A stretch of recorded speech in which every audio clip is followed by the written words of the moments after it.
what Andrew has done over the 7 months that he's been a councillor, or whatever, 6 or 7 months that he's been a councillor, I think has kind of revolutionised a lot of the way people think here. That I think councillors like Luke have seen, like Luke would never condone the things that Andrew says. So if Andrew says to Nicole Overall, suck a dick, or call someone a big fat liar, Luke would be horrified by that. And to be honest, that's not something I would do either, right?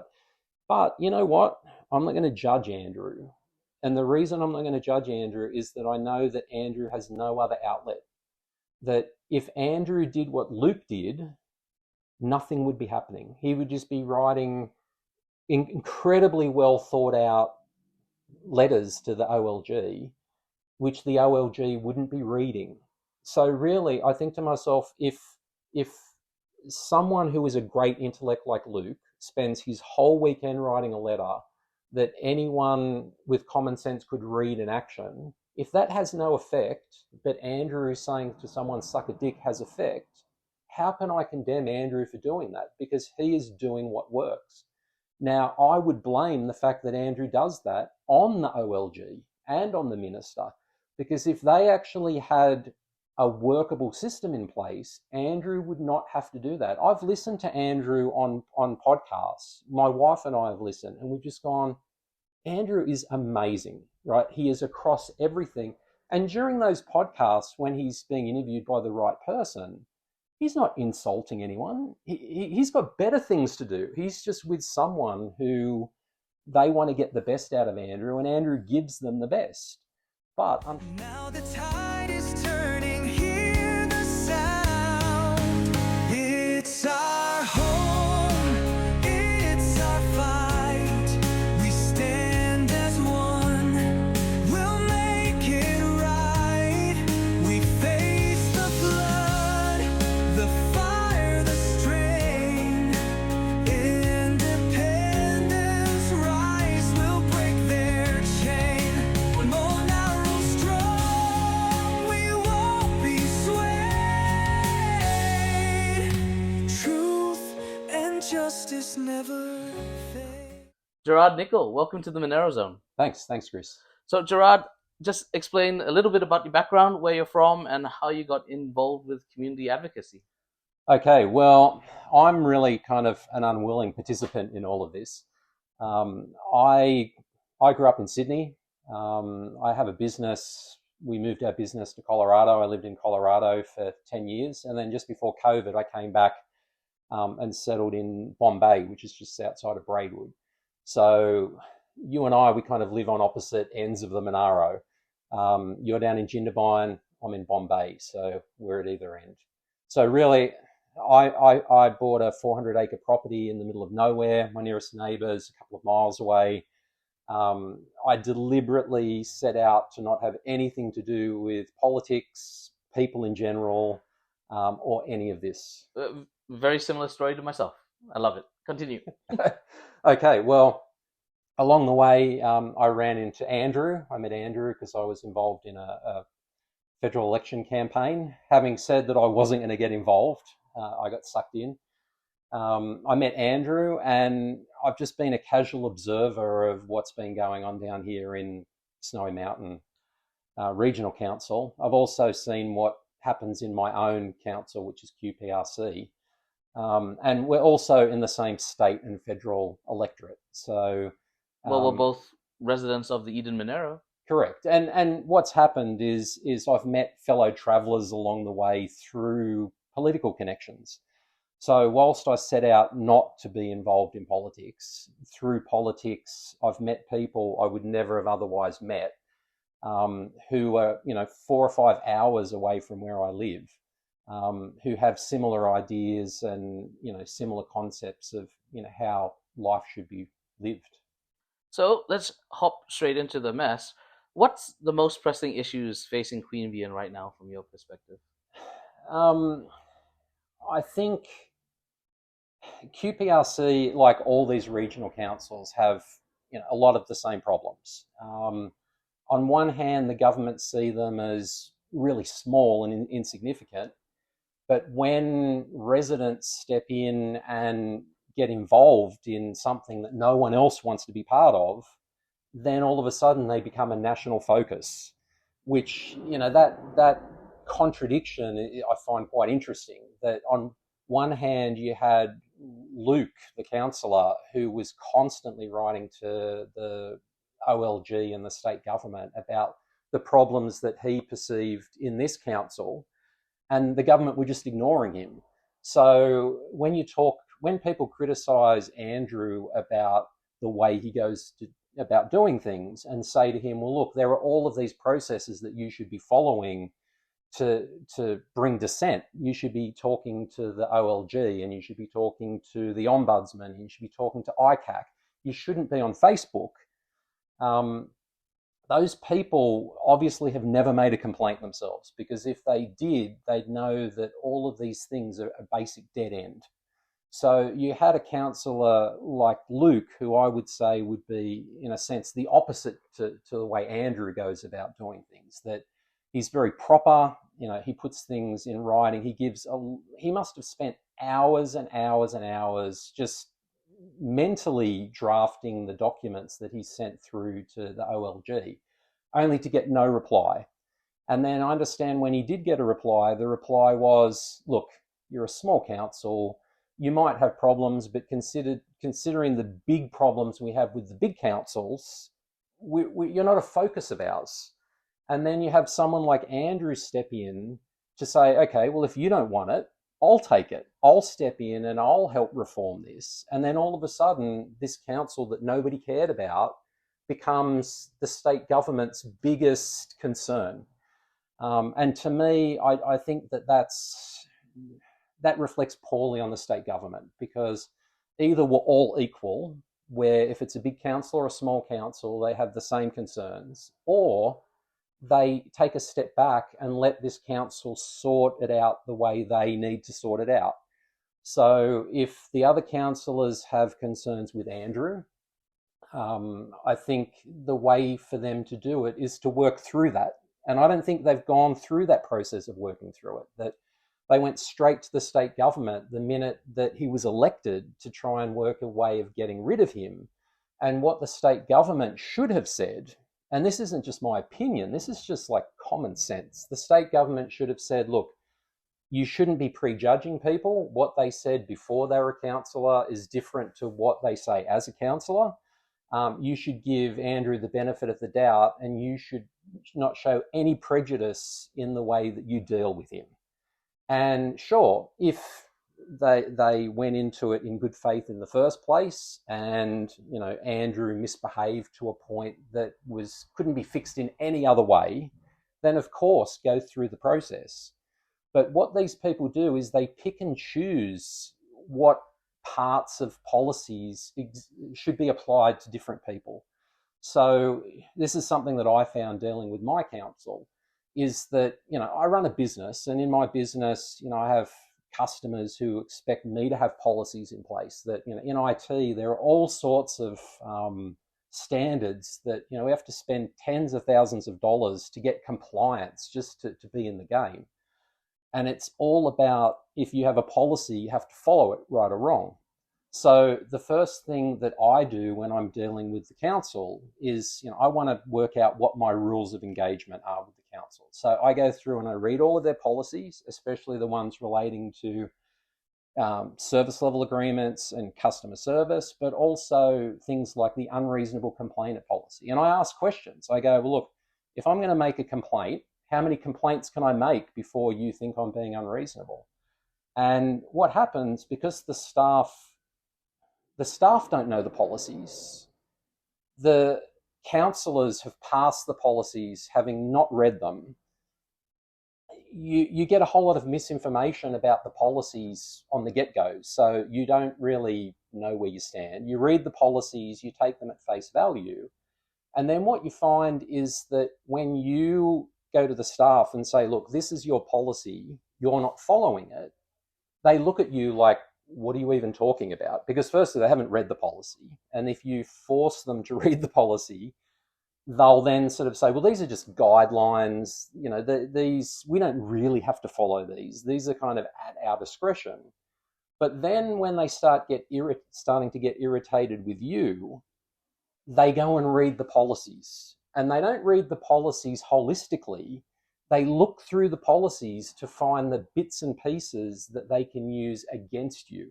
So what you start realizing is that the policies only exist to firstly show that there is a policy, right? So, you know, obviously the OLG and the Ombudsman got sick of people complaining that councils didn't have a policy on customer service. So they wrote a template for all the councils, and the councils passed it without reading it. The councillors didn't read it.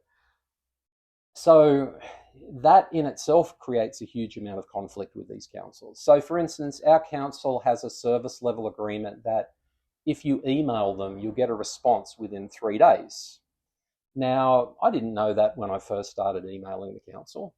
I emailed the council, and after 6 months, I hadn't had a response. So before I complained to the council, I went looking to see what the service level, what I should be expecting. And I found that the response time was meant to be 3 days. Now, none of the councillors I've spoken to expect any of the staff to respond in 3 days. They don't respond in 3 days. So why even have the policy in the first place? Why set an expectation in me that I should get a response in 3 days when I'm never going to get a response in 3 days?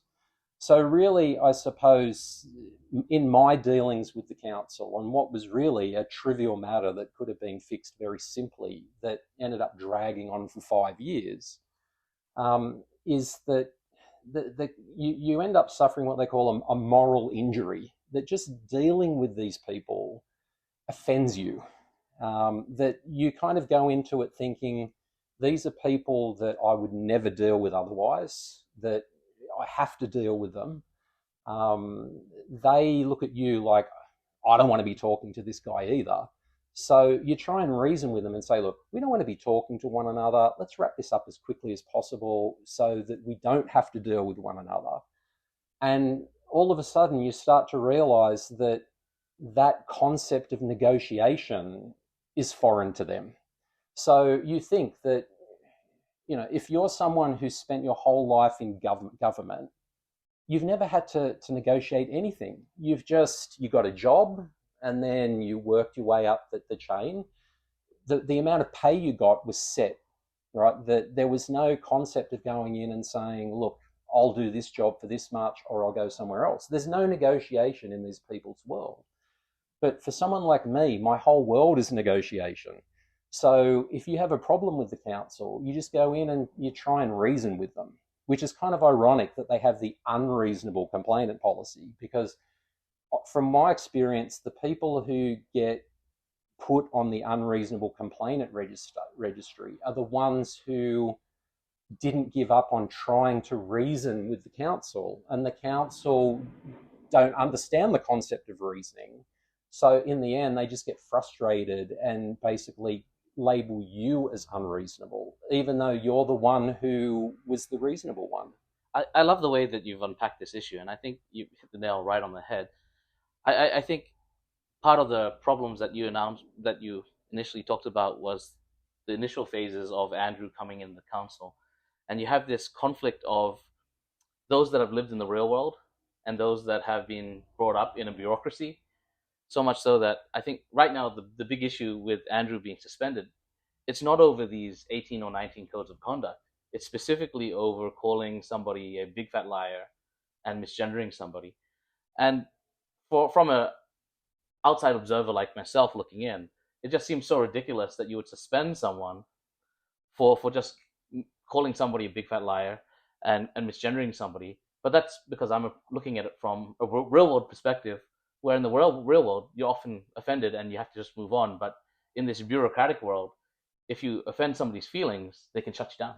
Well, the smartest thing I ever had a council employee say to me once was, they said, Mr. Nicol, the problem with you is that you care about the law more than we do, right?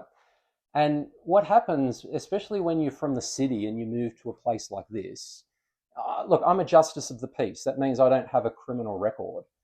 I've been driving for 35 years. I've never paid a speeding fine, right? That I go out of my way to follow the law. And then when you move out to places like this, firstly, the council workers will either unwittingly break the law, or if they know what the law is, they would doggedly do nothing rather than risk breaking the law. But at the same time, they'll expect you to break the law.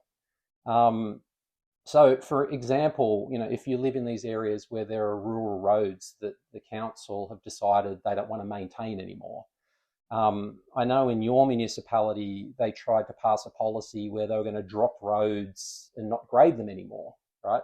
In my municipality, we already have that. We have roads that the council have just decided, without actually telling anybody, that they're not going to grade anymore. Well, what happens is if you're someone like me, I'm resourceful, I can make friends with people who have graders, I'll just say, look, let me grade the road. And then you find out that it's actually illegal for you to grade the road. That's actually bananas. You live in a part of the Eden Monaro where people have to grade their own roads? Well, actually, that's not even an easy question to answer, because what happens is that the council will verbally tell you, we're not maintaining this, so you have to maintain it. And you say, well, how do I go about doing that? And verbally they'll say, I've actually had a council employee say to me, just use your tractor. And I go, well, what happens if something goes wrong? I don't have insurance for that. And they say, yeah, your farm insurance covers what you do using your tractor grading our roads. And I'm going, no, it doesn't, right? That's just, no one would say that in the business world.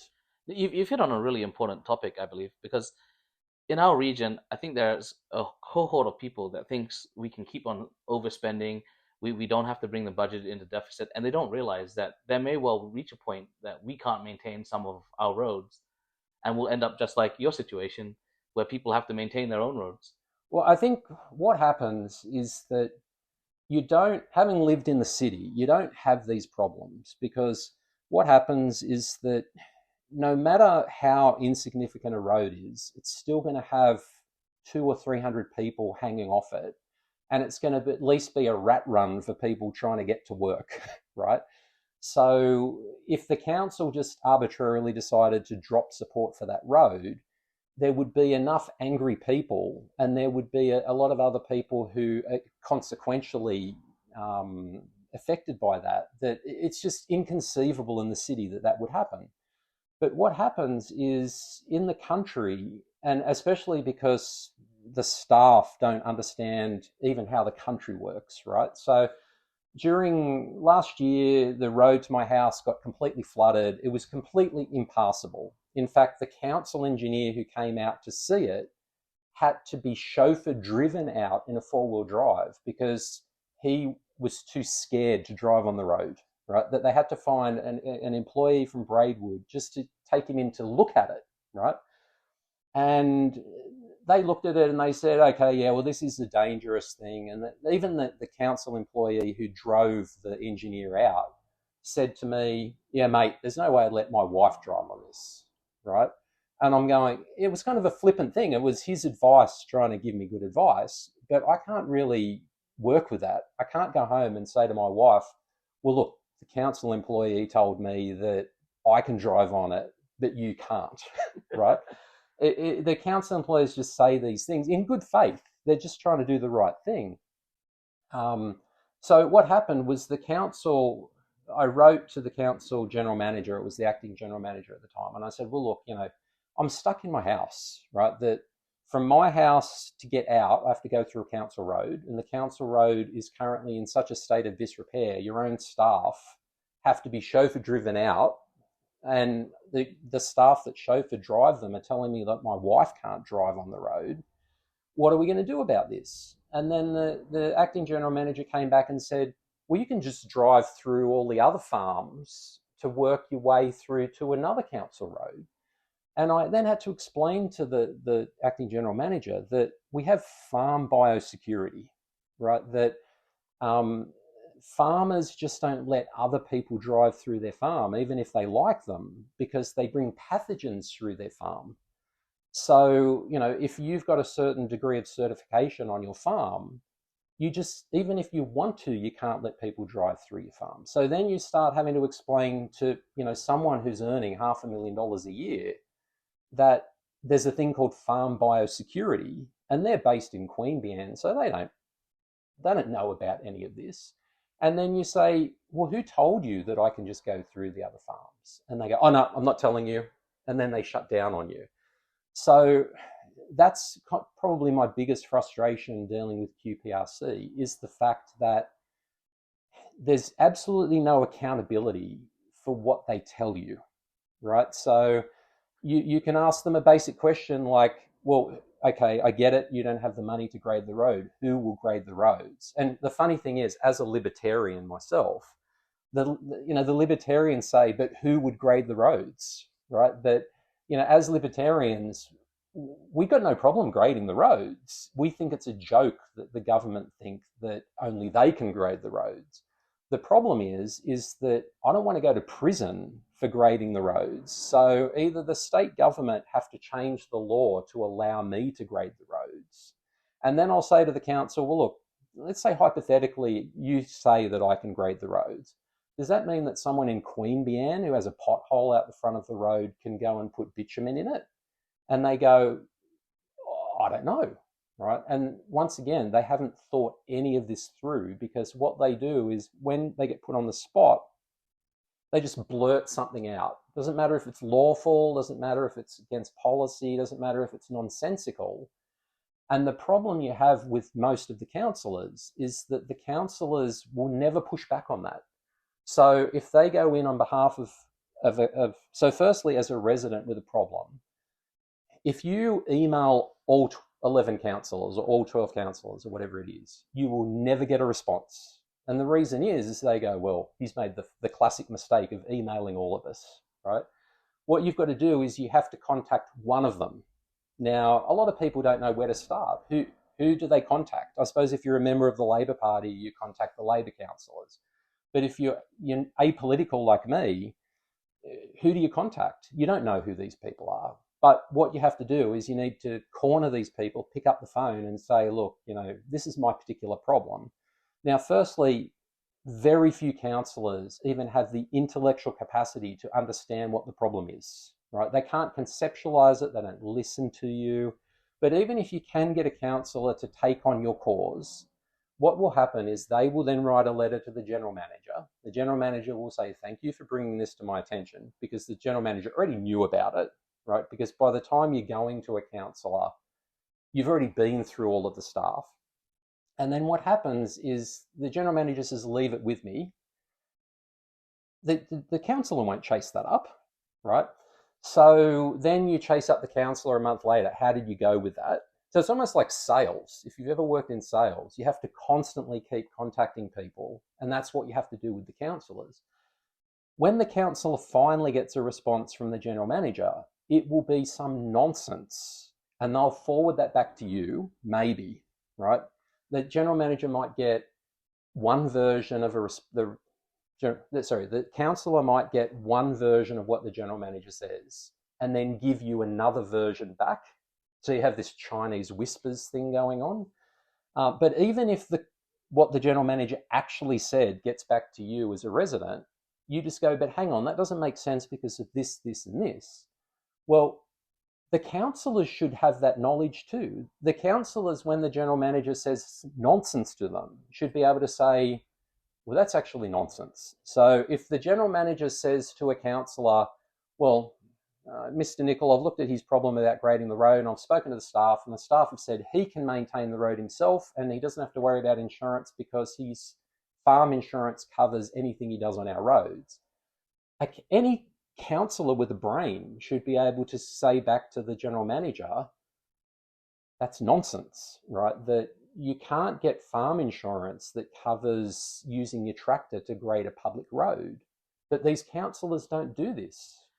What you're saying rings really close to home, because I do know a lot of constituents in the even just the Queanbeyan region that have a very similar story to yours, where their roads are in such great disrepair that they're shearing off bolts, their axles are falling off. One of my friends recently had a trailer flip just because of all these potholes. I think a lot of these problems that we face in the regional council could be because nobody wants to take responsibility for it, and there's no accountability for it. Well, I think firstly, I would estimate that in the after we had the fires, so my property got burnt completely in the fires to the point that my house didn't burn, the downpipes melted, but every other square inch of the property burnt. 400 acres just burnt to a crisp. I've lost my train of thought. Perverse incentives in the case that no one wants to take responsibility. Oh, yeah. There's no accountability. Yeah, so what happens is, especially in these areas, you've got various, let's call them cohorts of people. You've got farm people who are very capable. They have tractors, they have, capabilities to get things done. They're very resourceful, very capable. Andrew is a good example of that. Then you have people who have moved, tree changers who've moved, who might have a bit of money behind them, who can at least pay someone to come and fix the problem. And then you also have, your retired public servants who might be, they might be asset rich because they have property, but they don't have a lot of cash flow. And then you've got, unemployed people, and everyone kind of has their own challenges. And my view of it is that you want to free the people up who can help themselves so that they can help themselves. The problem that you've got is all of, if you go back in time, my neighbour's been in Bombay for 40 years, and he tells stories about when he first moved there, all the residents maintained all the roads. And then as the councils grew, they came in and said, no, you're not allowed to maintain the roads. That's our job. If you do that, it's against the law. We have to do the whole thing, right? That's exactly the same story that Bob Stewart, who was the longest running mayor of Bombala, was telling me, that back in his day, he could maintain a tarred surface on the Snowy River Way because there were locals willing to chip in and help out. But ever since the amalgamation, there's not enough funds and there's not enough resources to maintain the road anymore. Well, having come in and told people they can't maintain the roads, then the councils got amalgamated, and all of the laws, everyone started following the laws, and everyone started being concerned about OHS and liability issues. And now you've kind of got this huge grey area where the councils are broke and they can't maintain the roads. And what ends up happening, I'd say since I moved in, and I think this is what I was going to say before, was I've probably spent $50,000 on vehicles that I no longer have because they've been totaled, and vehicle repairs in the 4 years that we had after the fires. Because after the fires, we had floods. My car was being repaired pretty much all the time. And each time it went in, it'd be $4,000 here, $5,000 here. So what I was spending on maintaining my car was huge compared to what I could have spent on fixing the road. But the problem is I can't fix the road. I could step in, I suppose, and just do it illegally. But what happens then is that if you're someone who comes from a culture where you don't break the law, that you're prudent, I suppose that's probably a good way to describe it, that if you come from a culture of prudence, it's very difficult to exist in this mishmash of law and disregard for the law, right? So to give you a perfect example, I drove here from Bombay today along Cooma Road, right? Now, just at the beginning of Cooma Road, council were doing roadworks. Council set the speed limit down to 40, and then when the roadworks finished, there was no sign to say that the speed limit had gone back up. Now, there was an ambulance in front of me. Actually, it was behind me in the beginning. I didn't see anything to change the speed limit from 40, so I kept doing 40, as I should, right? So that's how the rules. So when I got a license, I signed up to follow the law or follow the rules of the road. So if you set the speed limit down to 40, until the speed limit goes back up, until I see a sign, I'm going to do 40. Well, it was clear that there was not going to be a sign, right? The road crew just couldn't be bothered. And in our municipality, that happens, I'd say, probably more often than not, that they'll put the speed limit down and then they won't put it back up again. So all of a sudden, I've got an ambulance zooming past me. Well, that ambulance technically broke the rules of the road, right? If there was a cop there, he should have ticketed them for that, right? And in the end, I just went, you know what? I'm not going to drive 40 kilometres all the way to Cooma on a 100-kilometre-an-hour road. So I just ended up deciding to break the rules of the road anyway.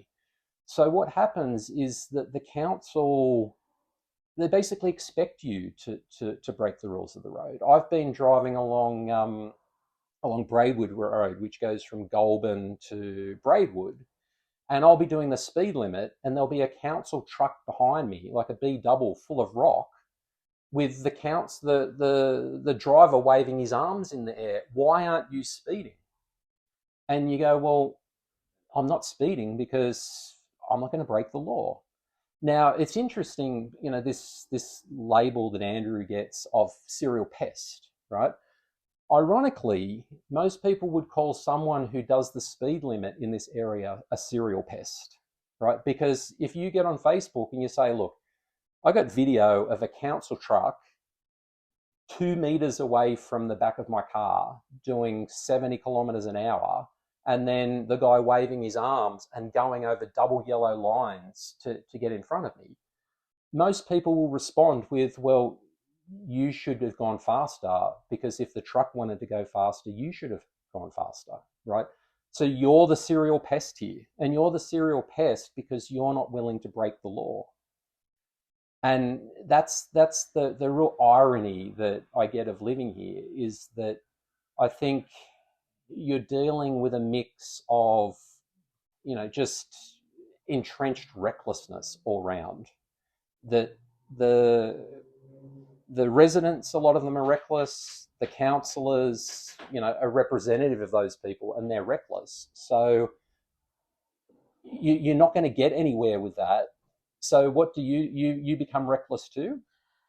I'm very sympathetic to what you just said, because I think what you said is exactly right. Like, especially in the Mikalego quarry issue, I'm not sure if you're familiar with it. Yeah, I've been following that. Where for 3 years, this poor farmer's had asbestos as well as heavy metal contamination of his farm from a neighbor.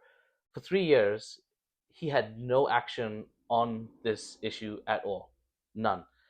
And then within, I believe it was just a couple of months of him informing, I believe it was Andrew Thaler and Luke Williamson, all of a sudden, because of Andrew's antics, there was now attention brought to that case. And we can clearly say that if it was not for the work of Andrew and Luke, you know, and I believe this is why a lot of these issues have come to light, such as, oh, he called someone a big fat liar, oh, he misgendered somebody.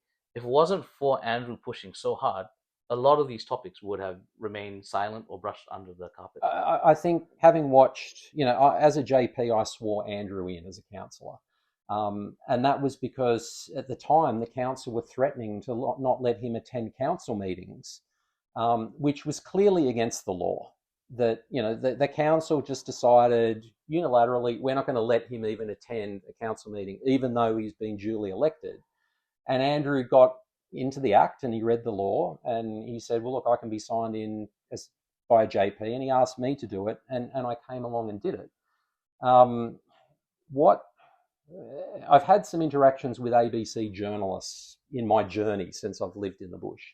And the interesting thing is that the ABC journalists, you can always tell what angle they're trying to follow. And this particular ABC journalist, his angle is, it's kind of like the bureaucracy of the bush and how the bureaucracy of the bush is stopping things from getting done. Now, having lived in the bush, I would have thought that before I moved to the bush, I would have considered myself a prudent person. Now that I live here, I've realised how absolutely irresponsible I used to be before I moved to the bush. It was arguably irresponsible for me to move to the bush in the first place, right? Not knowing what I was doing. But I've become super safety conscious that, you know, having almost died several times from various things, you unless you're dumb, you start learning that, if you've got a tree down and you have to get a chainsaw, you go and get a helmet and you go and get some chaps, because if the chainsaw kicks back at you, you're a long way from help. So I've since living here, I've become a much bigger advocate for occupational occupational health and safety. That I've actually become more and more conscious of safety. And what I've found is that disconnect, that you've got the council staff who, there's a couple of things that scare council staff, right? That we can joke that they're unaccountable, and in many senses they are. But when it comes to occupational health and safety, that's the one big thing that they are all completely scared of. They're also scared of being named on a Facebook post as well. That, I think they know the writings on the wall that a lot of these councils are going to be sacked, and that they just want to go to the next council, and they don't want to be associated with the previous council, right? So they'll go there, they'll take the money, they'll throw their weight around, but they all secretly know that the day's going to come when they're going to want to disassociate themselves with that council. And mentioning them by name on Facebook is the kryptonite for them. Now, of course, you think about this ethically, that if you've got someone who works at the tip through to the CEO, at what level of seniority should you be able to mention them by name, right? Obviously, the CEO you should be able to mention by name. But maybe the person who works at the tip, maybe they shouldn't be mentioned by name. But once again, here you are sitting around pondering ethics, right, with people who themselves don't ponder this at all, right? So the council staff, no doubt, spend countless hours bitching and moaning about particular residents, right? That, I've had feedback through councillors of various things that have been said about me. I've even had things through other residents where our CEO has gone to lunch with someone not knowing that person knows me, bad-mouthing me, and that person saying, "Are you talking about Gerard here?" And the CEO will just go quiet, right? So the funny thing is that these people who are so precious about occupational health and safety, that someone might misgender someone or someone might call someone fat, they have absolutely no problem white-anting you, getting behind closed doors and saying bad things about you. 100% agree with what you just said there. It's even worse in our case, in the sense that they even put Andrew Thaler onto the state and national media, where he really can't defend himself. And then when he speaks publicly on his own personal social media posts, they use those posts again to attack him. Well, I think the day I swore Andrew in, a man drove past and screamed out, "Andrew Thaler, dick inhaler," right? Now, that's obviously the tone of Queanbeyan, right? The tone of Cooma. That, this is a working class town, and if that's the tone, then, telling someone to suck a dick, essentially that's what was said about Andrew. Now, I didn't see the media reporting that, because that just came from some resident. Well, at the time Andrew said it about Nicole overall, he was a resident as well. And I just think that, really, if you think it reflects poorly on someone to use personal attacks, if Andrew wants to call people fat, or if he wants to impugn their character in any way, shape or form, that at some point in time, there's an element of that that's freedom of speech. And I think that if you're going to go down the path of, punishing people through the law, through regulation, you want to make sure that that isn't happening to them as well. And that's actually one of the things, since I've known Andrew. Andrew's unique. Andrew has one unique attribute. That is that with you and I, Chris, let's say we didn't know each other and I walked up in the street and punched you in the face. Your first instinct would be, why did he do this to me? and you would try and de-escalate the situation. Now, if someone walks up to Andrew in the street and punches him in the face, Andrew will turn around and punch the guy back in the face. And you think, well, that's not how you and I would handle it, but that's how Andrew handles it. And when you think about it, it's not an invalid way to handle it, right? That Andrew would give you the shirt off his back.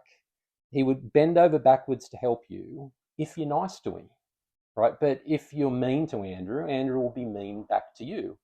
And I think this whole thing of, it's completely okay for the minister to call Andrew a grub, right? Then turn around and say that Andrew is denigrating the role of councillor, and for Ben Fordham to call him a parasite, and things like that. And I think Ben Fordham is probably the most disgusting example of this, because what I would categorise Ben Fordham's actions as a form of poverty porn.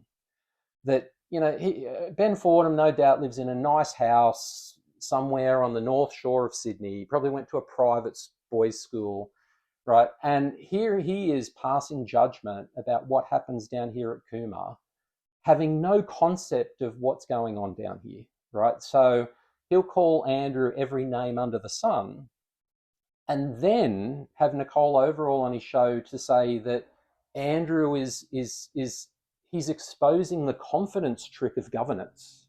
And when I heard Nicole Overall say that in Parliament, I couldn't believe she said it out loud. She actually admitted that governance is a confidence trick. And governance is a confidence trick, that if we all as a community decided that we didn't want to have anything more to do with this democracy, we could turn it over overnight. That the world's two biggest economies right now are formed on revolution, right? So, we don't want to go down that path. We want, especially, if you've grown up having a commitment to the law, you want to believe in the law. But when the law is being abused, that what you find is that, let's say you have a problem with the council that's 99% the council and 1% your neighbour. Let's call that the Cooma water tank incident. Well, what will happen is that if you go to the council and say, look, there's a problem here, you're mostly to blame for it, you have the power to fix it, you have the resources to fix it, I'd like you to fix it. The council staff will say to you, you know what, that's a common law problem that you need to resolve with your neighbour, right? And you say, well, it's not really an issue with my neighbour, it's really an issue between us and you. And they go, but you know what? The laws aren't here to protect you. The laws, you should go to court. You need to go and put a barrister on and spend $100,000 and solve this problem yourself, right? But then when Andrew calls someone a mean name, people are looking up laws that they can use to shut him down. What the minister could be saying is, you know what? I think if you're so offended by this, you should put your hand in your pocket and you should sue him for defamation. Well, that's not in the realm of possibilities for them. So what happens, on one hand, as a resident, no matter how much the problem can be fixed through the laws that are in place, you will be told to go down the common law route. But then when it suits them, something that should be resolved in common law can only be resolved in legislation. And that in itself is corruption, right? That arbitrary use of government resources for one person's benefit and not for another is corruption. Tell me more about your thoughts on how the Office of Local Government has handled this situation regarding Thaler. I think that, firstly, I don't think there's any appreciation for what Andrew brings to the table. That Andrew is super intelligent, he is super capable. The things that he's done in his life, Andrew was telling me a story about when the pool, there was a pump at one of the pools that went out, and it was going to mean a summer where the kids couldn't swim in the pool. Well, the council staff didn't know where to begin to fix that. And Andrew said, well, look, I might have a pump in my scrapyard that I can get this up and running again, right? That having someone on council who can suggest things like that and help with materials and things like that. And Andrew, most people don't know that story. Andrew will never be given credit for it. To me, if you weigh up kids being able to swim, disadvantaged kids being able to swim in summer, and someone's hurt feelings about being called a big fat liar, I just think, at what point do you step in and say, just grow the fuck up, right? That really, there are real problems here. And if the state government didn't want to fix the problems before Andrew got on council, then they should just take a step back and say, well, look, we didn't want to fix it. Let's see how Andrew can fix it. And I think what Andrew has done over the 7 months that he's been a councillor, or whatever, 6 or 7 months that he's been a councillor, I think has kind of revolutionised a lot of the way people think here. That I think councillors like Luke have seen, like Luke would never condone the things that Andrew says. So if Andrew says to Nicole Overall, suck a dick, or call someone a big fat liar, Luke would be horrified by that. And to be honest, that's not something I would do either, right? But you know what? I'm not going to judge Andrew. And the reason I'm not going to judge Andrew is that I know that Andrew has no other outlet. That if Andrew did what Luke did, nothing would be happening. He would just be writing incredibly well thought out letters to the OLG, which the OLG wouldn't be reading. So really, I think to myself, if someone who is a great intellect like Luke spends his whole weekend writing a letter that anyone with common sense could read in action, if that has no effect, but Andrew saying to someone, suck a dick, has effect, how can I condemn Andrew for doing that? Because he is doing what works.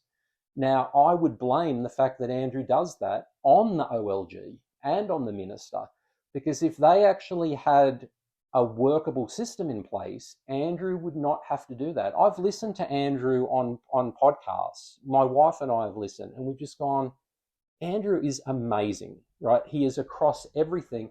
And during those podcasts, when he's being interviewed by the right person, he's not insulting anyone. He's got better things to do. He's just with someone who they want to get the best out of Andrew, and Andrew gives them the best. But unfortunately, if you put Andrew in a council full of half-wits who just have no clue, who have run the council into the ground, then really, what difference does it make whether or not he insults them? Because really, it's the council which has failed. And the council failed long before Andrew got there. And if Andrew's way of fixing it makes a difference, even if Andrew is sacked as a councillor and exiled to somewhere else, he would have still had an effect on not only this council, but other councils. You've touched on really a lot of good topics there. You're absolutely right. A lot of these issues that have been affecting the snowy Monaro regional area have been in existence way before Andrew Thaler entered the scene. We're talking about systemic rate rises, we're talking about road issues, we're talking about landfill issues, asbestos issues. All of these issues were there even before Andrew came onto the scene. And yet they're trying to pin all of this dysfunction in council now on this one individual. But here's the thing. What do people expect? That we live in the arse end of the world here, right? That, it's not as if people are lining up to live down here. It's not as if, whether it's Bombay or Cooma. They are in Jindabyne. Okay, right? That the councils struggle to get good staff, right? That the councils themselves have their own problems, right? That if you think people who pass their medical exams and become doctors, they exist on a spectrum of brilliant doctor through to probably shouldn't be a doctor, right? Now, we just all expect that they'll have a license and that the system will sort themselves out. Using the analogy here, do you think we're getting the doctor who is the top of his class, or are we getting the doctor who probably shouldn't have even been passed as a doctor? That's what's happening with these councils down here, is that the staff really just aren't up to the job. They might be doing their best, but their best probably isn't good enough. And that's, I think, at what point, I suppose, that you can ask yourself academic questions, like, at what point am I as a resident allowed to say that this council employee is absolutely incompetent? Is it never? And if it's never, then what are my options if I have to deal with that council employee? That there has to be some threshold under which you've earned the right to call someone incompetent. Now, okay, Andrew, you could argue, throws that around a little bit too liberally. But if you start on the premise that if someone is in every sense incompetent, and you have gone through every avenue to try and address that problem, such as asking to speak to somebody else and still getting referred back to that person. And that's what often happens at these councils, is that you just keep getting thrown back to your abuser. So you have a council employee who you think is abusing their power. You then put in a complaint to a formal complaint. And then what happens? The general manager sends it to some other person who then goes to your abuser and says, why does Mr. Nicol think you're abusing him? And then that person will go, because blah, blah, blah, blah, which will then get written down. And then you might not even get to see that. You'll just get a thing back that says, oh, you're not being abused. You're, once again, Gerard, 100% correct. Like in this Michelego quarry issue, this poor guy, Matt Badrock, went to get assistance from this Michelle Rogers. For 3 years, there was no action taken. And then when finally some action was taken, he was brought in under Section 203 with the potential fine of $2 million if he said something wrong or didn't show up. And he was treated as the actual perpetrator of the crime that was when he was the victim. Okay, so let's say you want to be the average person, right? What they would do is they would say, what's the guy's name? Michael? Matthew. Now, when Matthew had a problem in the first instance, did Matthew look up the council policies on how to file a complaint? I'm sure he would have eventually had to do that. And then did he file a formal complaint? I'm sure he must right? have. Well, maybe he didn't, right? But what I can tell you is it doesn't matter whether he did or not, because even if he had filed a formal complaint, he still would have got nowhere. And that's the problem here, is that instinctively, firstly, my view is that council should be seen and not heard, right? They exist. Look, I live off grid. I don't get garbage collection. I don't get anything from the council, right? But let's say I lived in suburbia like everybody else. I just want my garbage collected. If I put in a DA, I want it handled pretty quickly. I don't want to get caught up in the drama. I don't care who my councillors are. That, want to say politics is show business for the ugly people. I don't want to know about them, right? All I want is some basic service out of the council, right? Now, when I don't get that, then maybe I can get an alternative somewhere else, right? If my garbage isn't being collected, then maybe I can find another way of getting my garbage collected. But if it's something that I can't do any other way, so for instance, if I'm caught up in some conflict over a DA, I can't get it fixed any other way. I have to go through these people. So I would be the first to criticise someone who hasn't followed the process in giving the council the opportunity to address a complaint, right? So I would say, well, did you do this? Did you exhaust this, this, and this? And if the person said, no, I didn't, normally I would say, well, you should follow the process. You should give the CEO the opportunity to fix this. And you haven't done that. The crazy thing is that the councillors themselves don't have a commitment to the process that they supposedly read and passed. So when I've had problems with council and I've gone to the councillors would say, just take it to the ombudsman. And I've gone, hang on, wait a minute. we're not even at step 2 here, and the Ombudsman's meant to be step 8 in the process. Why are you telling me to take this straight to the Ombudsman? Then what will happen is I'll listen to our CEO at meetings, and she'll constantly tell the councillors, look, if you ever have a problem, if a resident ever has a problem, tell them to call me. That's a repudiation of the process. I shouldn't be going to a councillor or the CEO until I've followed the actual complaints management process that they've put in place. And that is that I ask to speak to the person's supervisor. If I don't get any joy there, then I put something in writing, and that goes off to another administrative person. And if it's all handled in good faith, if I have an actual good complaint, it'll get fixed. The CEO shouldn't even have to know about it, let alone the councillors. But what we're having in our council is the CEO, her go-to response is, no matter what the problem is, big or small, have it come to me. And then what happens is when she can't fix it, if you keep following up with her, she goes, I'm too busy for this. And you go, of course you're too busy for this. You're the CEO. It should never have gone to you in the first place. What should have happened is that it should have worked its way up the tree, and it should have only come to you as a last resort. Nothing should go to the Ombudsman until it's a last resort. In fact, the Ombudsman, I think one of the first questions they ask is, have you tried to resolve this with the council? But the councillors themselves, so firstly, if you ask the councillors, their go-to thing is don't even bother raising it with the council, go to the Ombudsman. If you ask the CEO constantly tells the staff to bring every question through her. What that says to me is that they're in no way committed to their own complaints management process. Now, as how this relates to this asbestos issue is that as a reasonable person, I would say what someone said about Andrew on Facebook the other day. Why isn't Andrew taking these through the processes?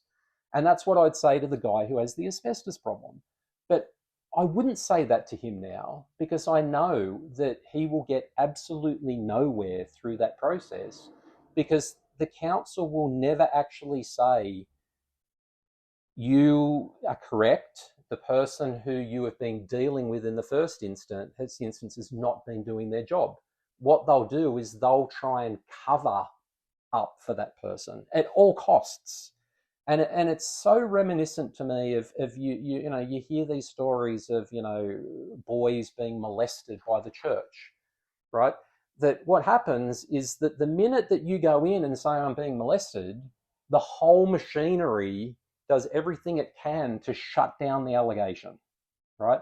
Now, of course, if you went to the media and say, I've been molested by this person, normally I'd say, well, look, did you take it to the police? Did you go through a process? That person deserves the presumption of innocence.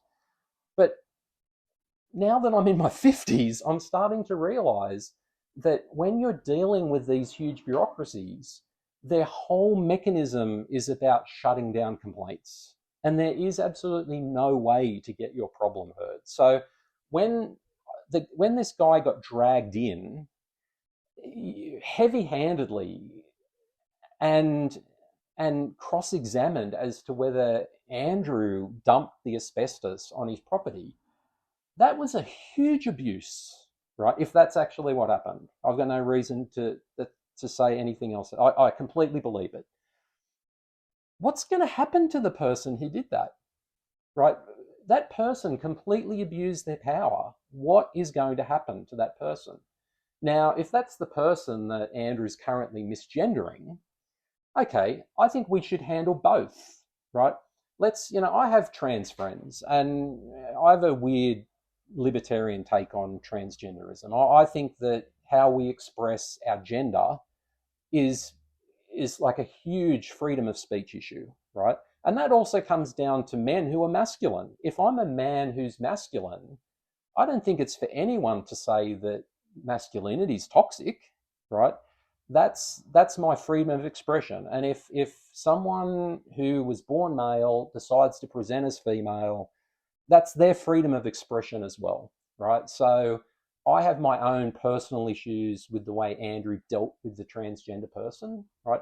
But that's separate to how that transgender person abused or allegedly abused a resident, right? And what I know for sure is that the media are obsessed with whether Andrew misgendered someone, and that Andrew is being suspended as a councillor for doing that. But the person who dragged a resident in under the power of law to cross-examine them with no evidence whatsoever, why aren't we talking about what happened to that person? And that's the complete and utter failure of the OLG. The OLG are not holding their own staff to account. They are obsessed with shutting down residents who are persistent, irrespective of the merits of their problem. Okay, maybe some of them are pains in the ass who are asking for too much, right? But from my experience, a lot of them are reasonable people who have just decided that they're not going to take this nonsense anymore. And they usually get UCC'd. And also councillors, and it's not just this council, I know councillors all around New South Wales who, when they step out of line, and by stepping out of line, actually represent residents and come back and ask the second question, right? It's okay to ask the question once, but when you come back and say, hang on, wait a minute, that doesn't make sense, then they're the serial pest councillor. And it doesn't matter whether you're male or female, all around New South Wales, there are councillors, and they're not the majority. Unfortunately, they're not the majority. We've got way too many councillors who happily sit back and do absolutely nothing, right? That the ones who are actually stepping up, no one's balancing their good versus their bad. That I would say that, you know, Andrew's not Jesus Christ, right? He should never be expected to be perfect. He has his flaws, and I wouldn't tell Nicole overall to suck a dick, and I wouldn't misgender someone. But considering the amazing good that Andrew has and the potential that he has, I think to myself, look, if you want to get obsessed with clamping down on Andrew for all of his little misdemeanors of misgendering or whatever, you have to also look at the things that he's saying, right? And for Nicole overall, I was sickened by the way that she downplayed this asbestos issue, right? If asbestos was in her backyard, right, there would be teams in hazmat suits there to fix it. But when the peasants down in Cooma have asbestos in their backyard, well, look, you know, for you to complain about the asbestos, firstly, why aren't you walking around your backyard with a pair of washing up gloves, picking up all that asbestos? You know, what are you doing to help yourself, right? Thank you for raising that topic, because it's absolutely true. I wasn't aware of this issue until I investigated it a bit more.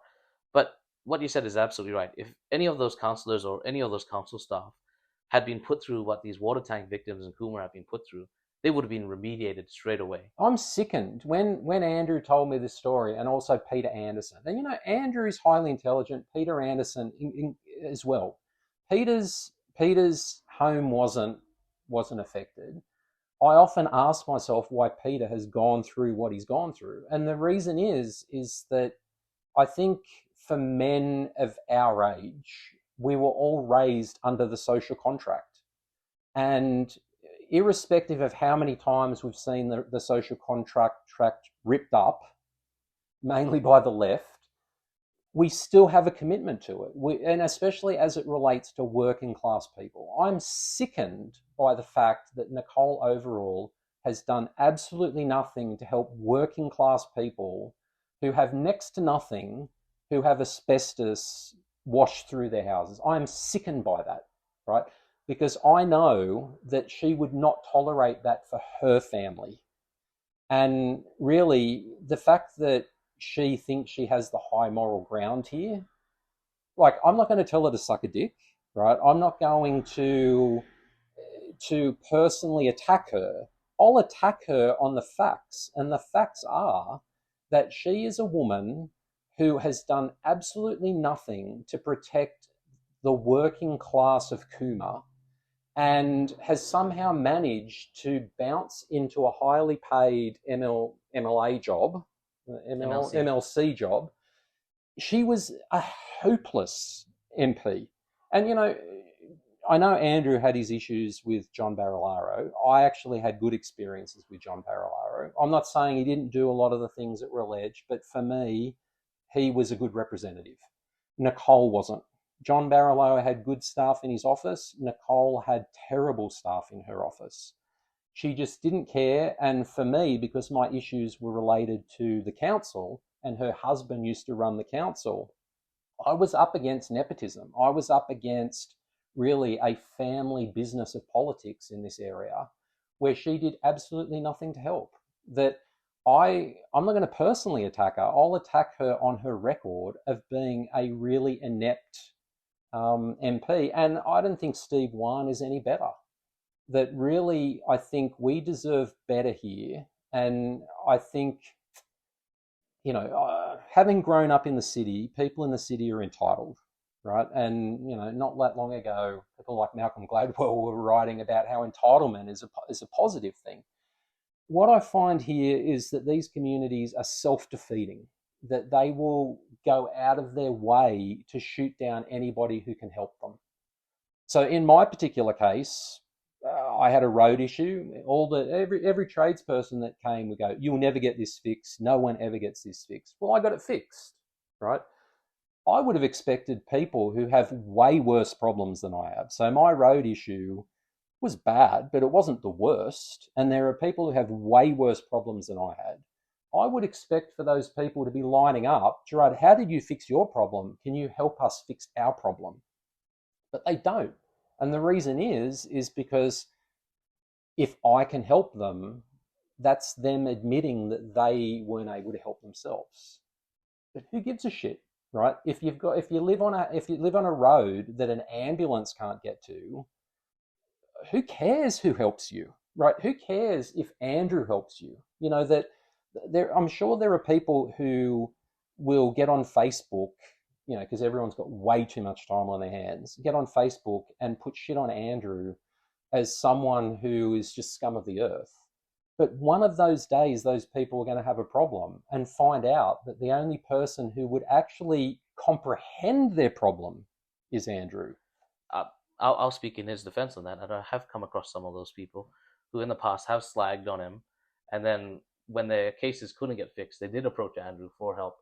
And there's actually an ancient proverb regarding this. It's I don't care if the cat is white or black, as long as it catches the mouse. That's exactly right. And I think that's why the OLG here are on, they're going down the wrong path, right?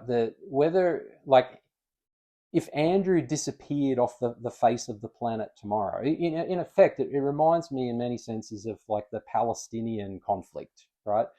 Is that if the Israelis disappeared tomorrow, there'd still be a problem in the Middle East, right? And the same thing happens at these regional councils, is that if Andrew just disappeared tomorrow and was never heard of again, this council still has financial problems. The council still has governance issues. They still can't find staff. The roads are still falling apart. So where's the counter to that? That's your obsession. And if you can make it about that, you're kind of doing your job, right? In effect, I kind of admire that councillor, because even though it's annoying and idiotic to make every single thing about climate change, at least that's what she was elected to do. I don't even know why the other councillors are there.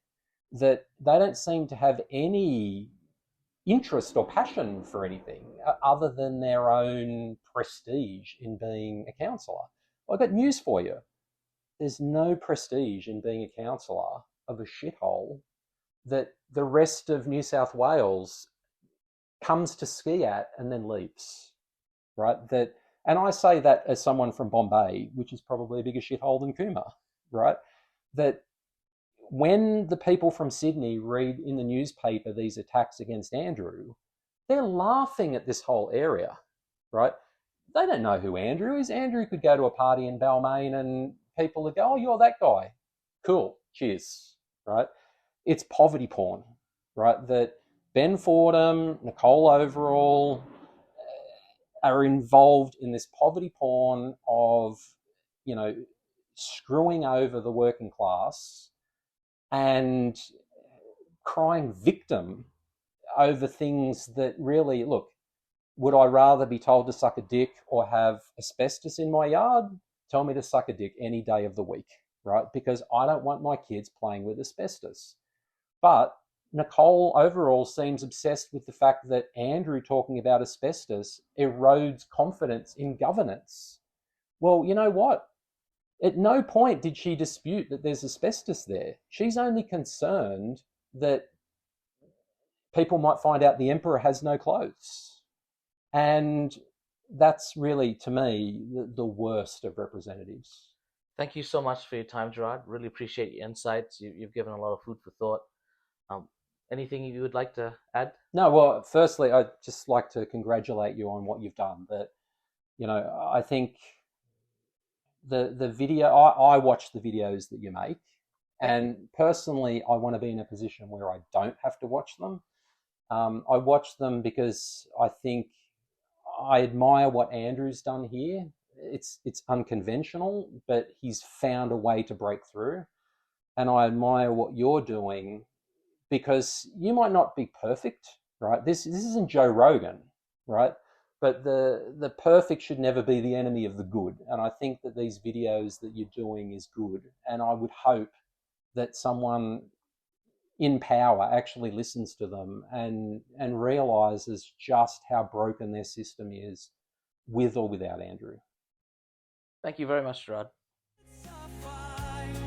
We stand as one. We'll make it right.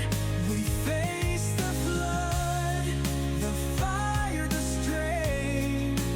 Independence rise. We'll break their chain. A Monaro strong. We won't be swayed.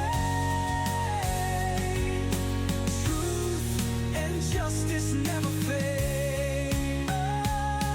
No backroom deals, no ties of gold. The truth's worth more than what's been sold. With every voice, with every stand, we take our power back hand in hand. Hand in hand. It's our home, it's our fight.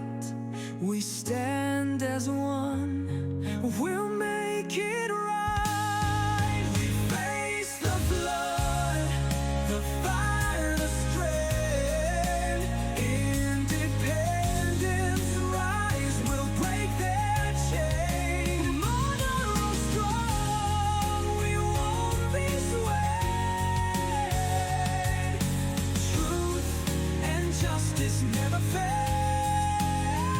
Monaro strong, we'll light the way. The time for change, it starts today.